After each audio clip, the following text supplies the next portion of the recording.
성령이 곧 예수를 광야로 몰아내신지라. 광야에서 40일을 계시면서 사탄에게 시험을 받으시며 들짐승과 함께 계시니 천사들이 수종들더라. Everyday is Sunday. 우리의 매일을 썬데이로 세팅하라. 할렐루야. 오늘 함께 하시는 한 분 한 분께 주님의 이름으로 축복합니다. 오늘 선셋 메시지를 통해서 주님을 깊게 만나는 기쁨과 광야다운 충성의 은혜가 우리의 삶 가운데 충만하기를 소망합니다.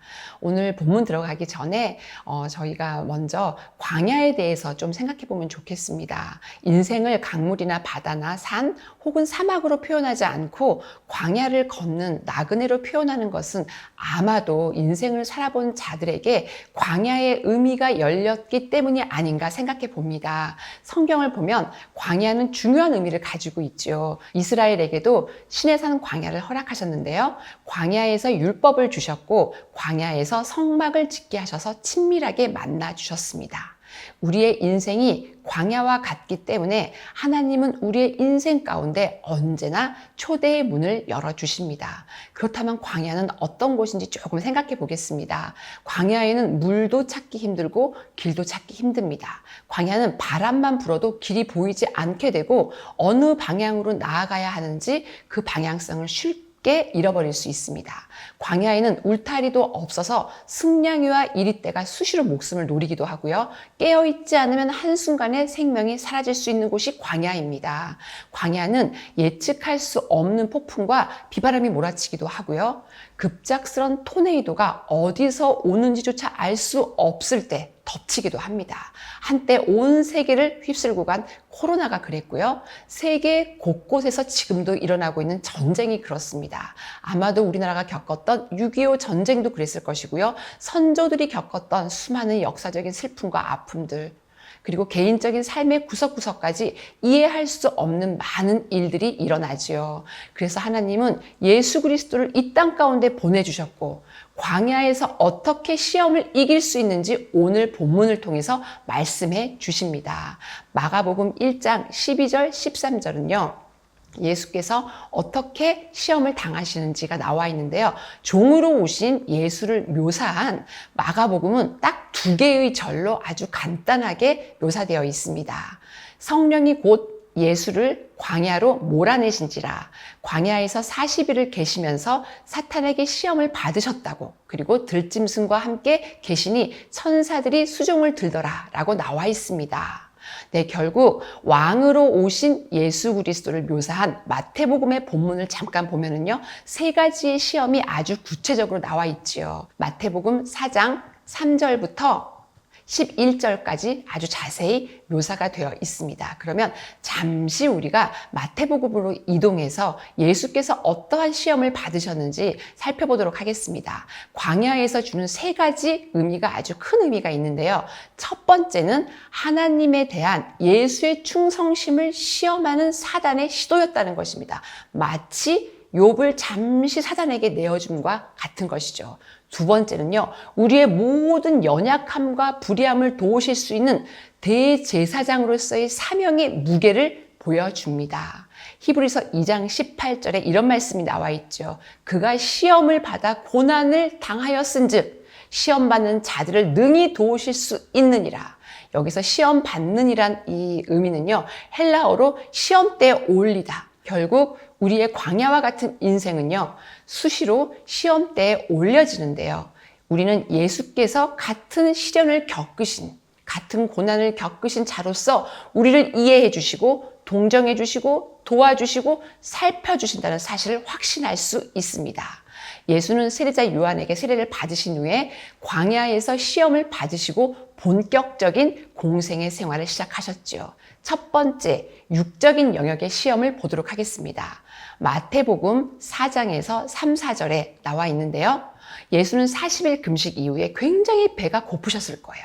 그래서 사단이 유혹을 합니다. 당신이 하나님의 아들이라면 이 돌들을 빵으로 바꿔보라. 예수님은 이렇게 답하시죠. 사람이 빵으로만 사는 것이 아니라 하나님의 입에서 나오는 말씀으로 살리라.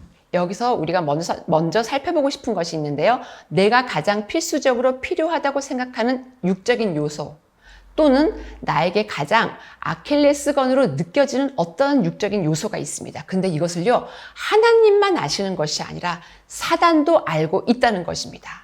그렇다면 사단이 이 부분을 공격할 때 우리는 어떻게 대응해야 할까요? 말씀을 통해서 혈과 육의 싸움을 하지 말라고 이야기하십니다. 먼저 영의 양식을 취하십시오.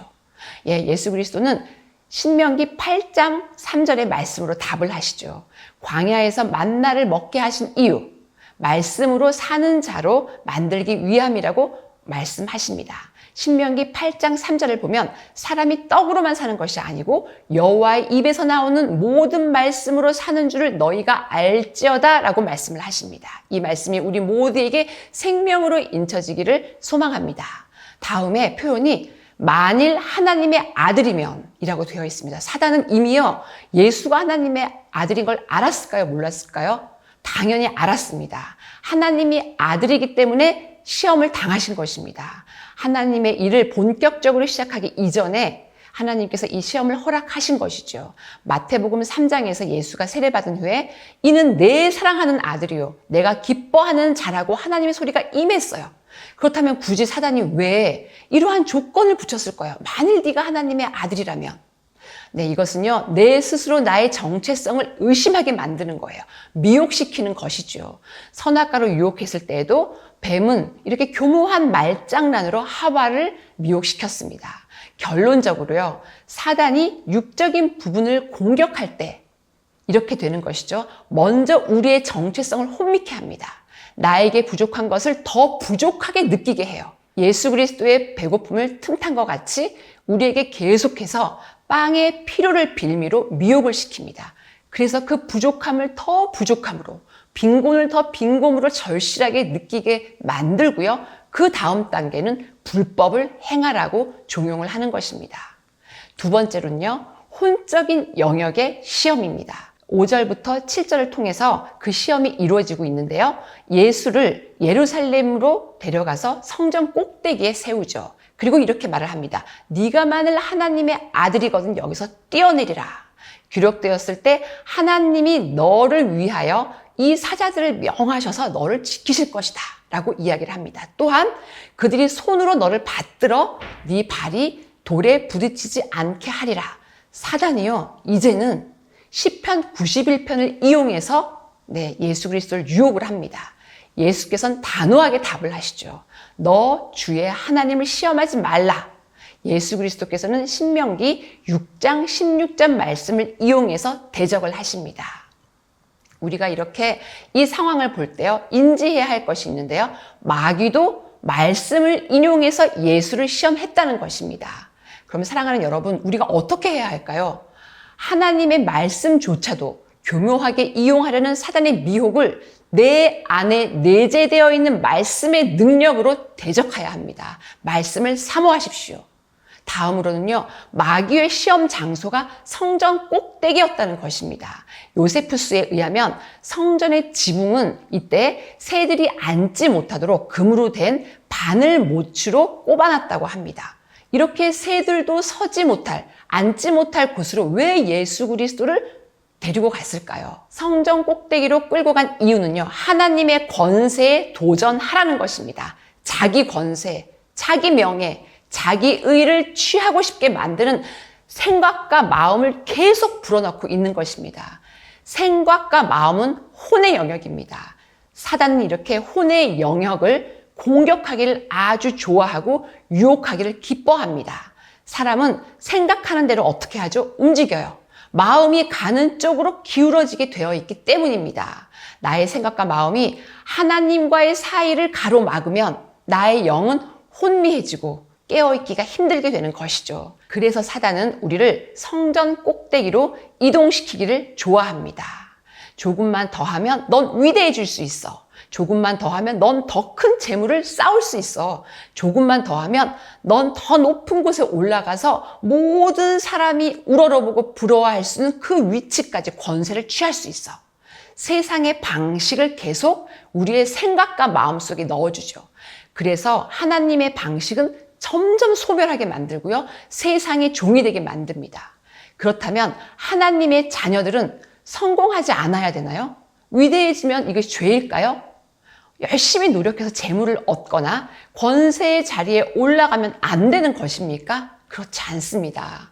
그 뜻이 아니라 삶에서 우선순위를 바꾸지 말라는 것이죠. 주님이 나의 삶 가운데 참된 주인이 되시는 것, 그 자리에서 바로 시작해야 합니다. 삶의 구석구석 가운데 이 시작됨이 있기를 이 시간 선포합니다. 겸손한 마음이에요. 겸허한 마음이에요. 순종하는 마음으로 나아가면 주님께서 친히 내가 속해야 할 곳으로 우리를 이끄신다는 것이죠.